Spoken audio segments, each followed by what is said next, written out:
রাসূল সাল্লাল্লাহু আলাইহি ওয়াসাল্লাম বলেছেন, যে ব্যক্তি জালেম নয় কিন্তু জালেমের জুলুমত্বতাকে প্রশ্রয় দিয়েছে, কি দিয়েছে? কথা বলবেন, কি দিয়েছে?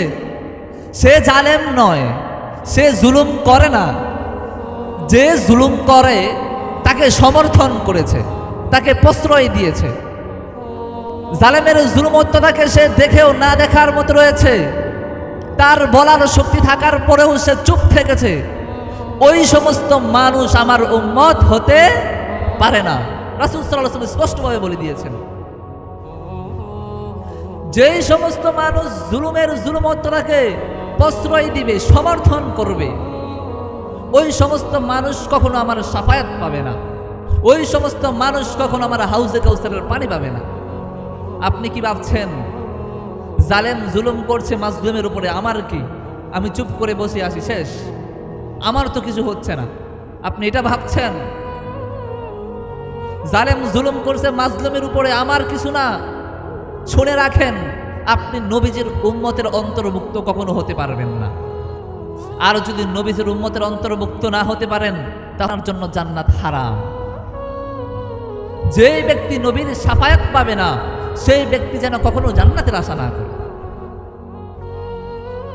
আমরা বুঝতে পারি না কোনটা জালেমের জুলুমত্বতা, বুঝতে পারি না।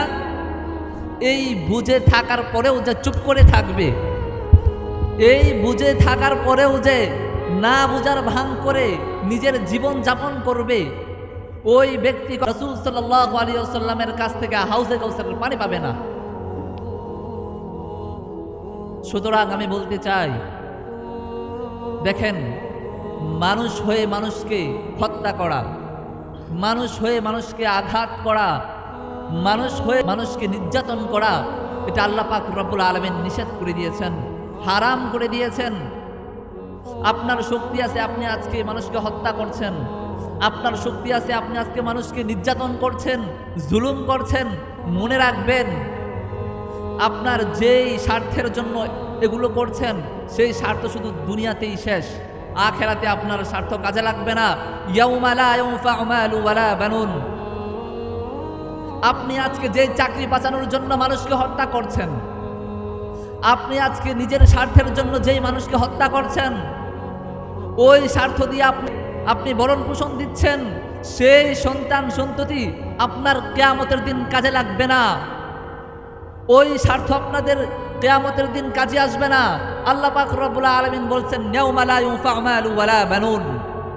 ওই কিয়ামতের দিন তোমার কিছুই কাজে আসবে না, তোমার আমল নামা ব্যতীত।